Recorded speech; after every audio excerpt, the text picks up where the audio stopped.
মাথাটা ধরে এমন করছি আর আমার বুলেটটা এই দিক দিয়ে চলে গেছে, লাইভ বুলেটটা। ছড়া বুলেটের যে ডিব্বাটা ওইটা এই কান দিয়ে আমার লাগে যে পিছে ফাটছে, মানে পিছে যারা ছিল তাদের শরীরে লাগছে, আমার কান ছিঁড়ে গেছে। আমার চোখের সামনে একটা ভাই হঠাৎ গুলিবিদ্ধ হয়ে মারা যায়, একদম ওনার শরীরের রক্তগুলো সব আমার শরীরে এসে লাগে।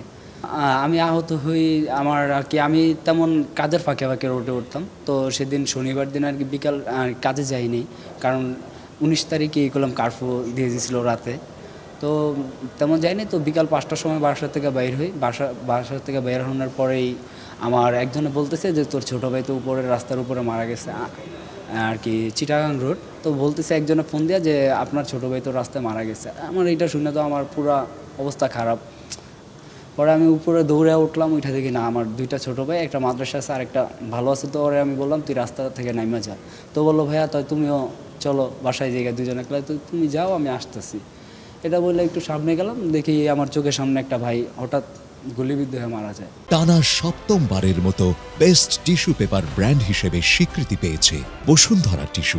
একদম ওনার শরীরের রক্তগুলো সব আমার শরীরে এসে লাগে।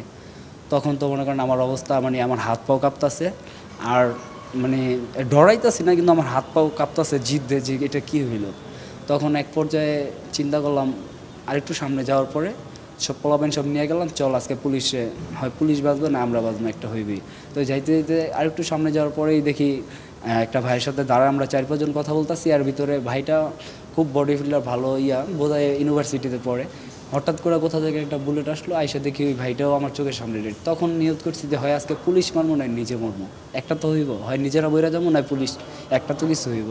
তখন এক পর্যায়ে যাওয়ার পরে মনে করেন আমি সবার সামনে ছিলাম, সামনে থাকার পরেই মনে করেন আপনার পুলিশ আমাকে আর কি, পুলিশকে ঢিলাইছি তো ওনারা বোধহয় একটু রাগ হয়ে গেছিলো, কারণ আমি ঢিলাইতেছি, ওরা তো রাগ হইবেই, স্বাভাবিক ব্যাপার। তো আমার একদম মার্ক করে আমার মাথায় গুলি করছিল। মাথায় গুলি করার আগে আমার এদিক দিয়ে একটা আর কি এই যে ছড়া বুলেটের যে ডিব্বাটা ওইটা এই কান দিয়ে আমার লাগে যে পিছে ফাটছে, মানে পিছে যারা ছিল তাদের শরীরে লাগছে, আমার কান ছিঁড়ে গেছিলো। তো মাথাটা ধরে এমন করছি আর আমার বুলেটটা এই দিক দিয়ে চলে গেছে, লাইভ বুলেটটা। সেই এটা হলো আল্লাহর ইচ্ছা ভাই, আল্লাহ বাঁচায় রাখবো না। তো আমার পুরো মাথায় করে আমার ছিল, ঠিক আছে, সেই বুলেট আমার এই দিক দিয়ে লাগে গেছে।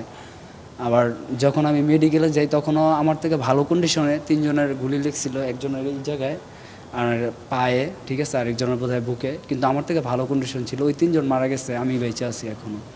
সবই হলো আল্লাহর ইচ্ছা ভাই। চিকিৎসা বলতে আমি যতদিন সিএমএইচে ট্রিটমেন্ট পাইছি বা সরদিত যে অপারেশনটা হয়েছে আলহামদুলিল্লাহ, তারপর হলো আপনার ঢাকা মেডিকেল ফার্স্ট যখন ট্রিটমেন্টগুলো পাইছি খুব ভালো পাইছি। কিন্তু যখন থেকে আপনার মনে করেন চক্ষু বিজ্ঞানে আসছি, চক্ষু বিজ্ঞানে যখন আমার ট্রিটমেন্ট হয়েছে, ট্রিটমেন্ট হওয়ার পরে আপনার মনে করেন আমাকে ওনারা নেত্রনালীর অপারেশন করছে। নেত্রনালীর অপারেশন করার সাথে সাথে 2 দিন পরে এই জায়গায় ইনফেকশন হয়ে গেছে। ইনফেকশন হয়ে যাওয়ার পরে ওনারা কোনো রকম প্রাথমিকভাবে ট্রিটমেন্ট করে আমার ইচ্ছা আগে আরও ভালো ছিল, এখন এই অপারেশনের পরে হয়ে গেছে।